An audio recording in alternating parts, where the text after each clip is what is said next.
Hi, welcome back. So, you've just watched the first video, which has spoken all about the benefits of fasting. And at this point, you're probably wondering why you've never heard about fasting. So, I'd like to cover that in this chapter.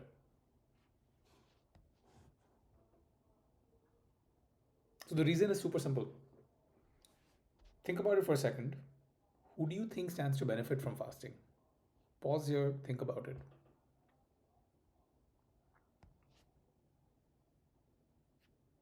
It's only you and your loved ones who stand to benefit from fasting. And sadly, I think that is the main reason why most of us have not grown up hearing about fasting. So this is the crux of the video. It's that industry and customer incentives are not always aligned. We're talking about a landscape here where there's food and health and pharmaceuticals and industry and us as consumers involved. Um, and yeah, just remember there was a time not too long ago when this is how cigarettes were advertised. More doctors smoke this brand of cigarette than any other cigarettes. And this was published all across media, and people saw this growing up. And we all know how much more prevalent smoking used to be until recently. And then this is the same setup. And now these are the kinds of things that we're seeing, right? People are asking the question around, is fat the next tobacco? We're living in a place where on the right you can see all of these labels that we're so used to seeing on food packaging wherever we've grown up. And think about those guiding principles, right? Why is someone saying this is heart healthy, or this is real fruit, or it's good for you, made with real honey? Like, just think about that for a second. I think it's the same industry and the same setup that led to, at one stage, people smoking. And now we are having similar stuff actually with food and health in general, I would say. So this is the high level landscape, right? So it's super simplified, but when it comes to fasting, this is the landscape as I see it, right? So the center you have you, your loved ones, your family. Um, Overarching across all of this is the government, right? Which makes regulation, enforces the law, holds everyone accountable, right? And makes sure the system is working correctly. And then within this landscape, we care about agriculture. So these are the people and industry members who are producing corn and wheat and all the vegetables and meat. Then there's food companies, right, who are processing these foods in certain ways. They're selling them, they're making ultra processed foods, the whole landscape, right?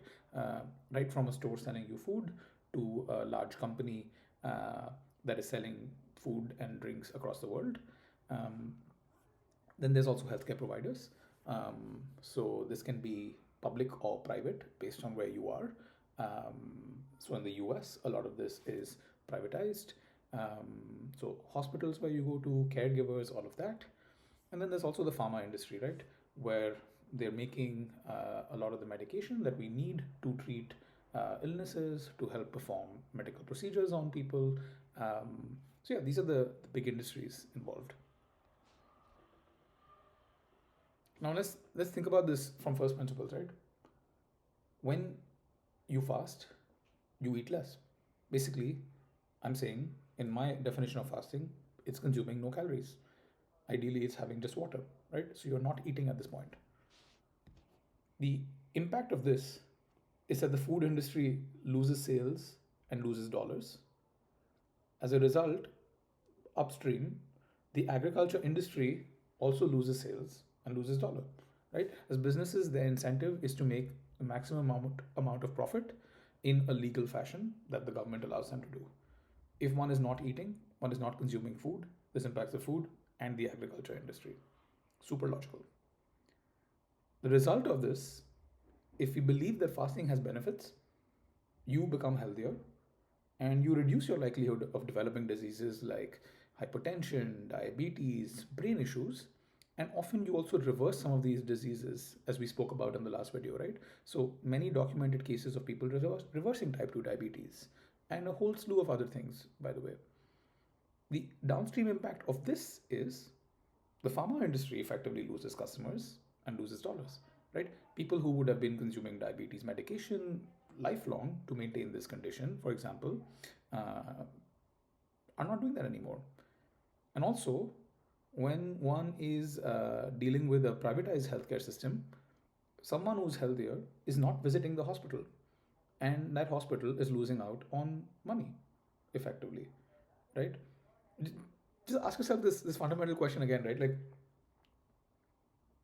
do you think that a private hospital benefits from people not showing up there? A pharma manufacturer who spent a lot of time and effort to design and get a certain drug approved, do you think they benefit when people no longer need to consume that drug? Ask yourself this question. These questions, rather. There's many of them. And now, in general, if you think about it, governments are designed to support industry, right? And there's many reasons behind it, right? Because that generates employment. As there's economic activity, that generates tax dollars, which can be plunged back into the economy, and just those are good things. And there are also, sadly, other less noble reasons, right? I'm not going to go into that in this video. Think about it for yourself. Do your own research. And time and again, we've realized that the incentives for you, government, and industry are not aligned, right? We've seen repeatedly that governments take a long time to act. And there's a lot of reason behind this, right? There's checks and balances, there's a certain procedure that needs to follow, and it takes time to get to the outcome that a lot of us know we're going to get to. And this is in multiple scenarios, right? But all I like to think about is I have a short, finite life. For me, 10 years matter a lot. So I can't always wait for government to make the decisions that I think and know they should be and eventually see them make. I need to act faster. That's how I look at life. And yeah, I think from my perspective and many people like me, conventional wisdom is not working, especially when we look at food, healthcare, weight management, disease management. Um, it's not working at all. And it's really hard to do, but I think one needs to defy conventional wisdom of the day sometimes. And that's what I've done since 2017, being one of the only people that I know who does fasting regularly, who experiments with it, does extremely long fasts. It's extremely strenuous to do this, right? Because I've had multiple arguments within my family, within my friends, within my loved ones who just think I'm crazy, because this is not the norm of what you see around you, right? So it does stand out as odd behavior. So it's really hard to do, but I believe that it's necessary to do. And specifically when it comes to health, I look at it as the situation is deteriorating and we're just offering the same solutions to people, right? Where industry is used to selling us something and we are consumers. We're consuming. That's it. That's the way it's designed. And fundamentally, I'm not seeing that change right now. Um, we sell people food, those people are falling sick as well. Then those people are sold medication, then that's supposed to make them better.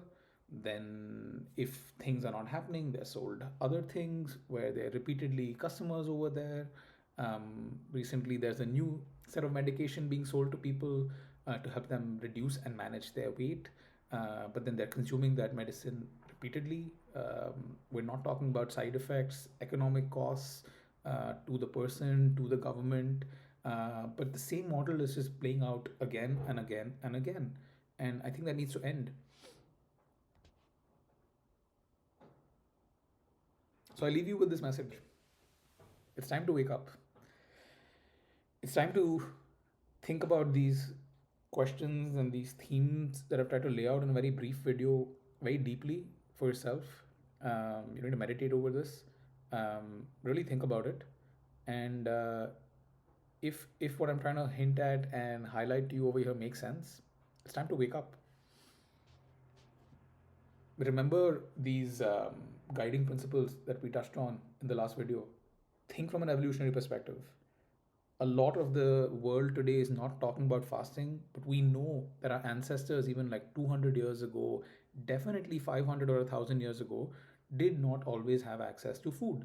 They were not eating 5 times a day, 6 times a day. They were going days without eating food. So they were fasting and they were feasting. That is the genetic composition that all of us have, or most of us have at least, I believe. So think about that. Um, every time something is being told to you, think from first principles. Why is this being told to me? Why is this the truth? Think about the incentives of every player involved, which I've tried to highlight over here, right? Why is something happening a certain way? uh, Ask these deep fundamental questions, because we've grown up in a certain industry, certain society, certain life from day one. So we don't even question a lot of these things, and we expect that that's just normal, right? We expect that we will typically, if we're doing good, eat 3 meals a day. If we fall sick, we go to a hospital and we are given medication that is meant to cure us. That's our baseline assumption. But think more deeply. Why aren't we talking about reversing diseases? Why aren't we talking about preventing those diseases in the first place? What is the rule book that said one has to have 3 meals? That was not happening earlier. Um, who created these messages? How did they spread this message? Did they hijack research? Did they have a undue influence on the way research and then the communication of that through media was done? Ask yourself these questions. Do your research, please. And as always, thank you for being part of the journey. Stay healthy, and I'll see you in the next video very, very soon. Bye.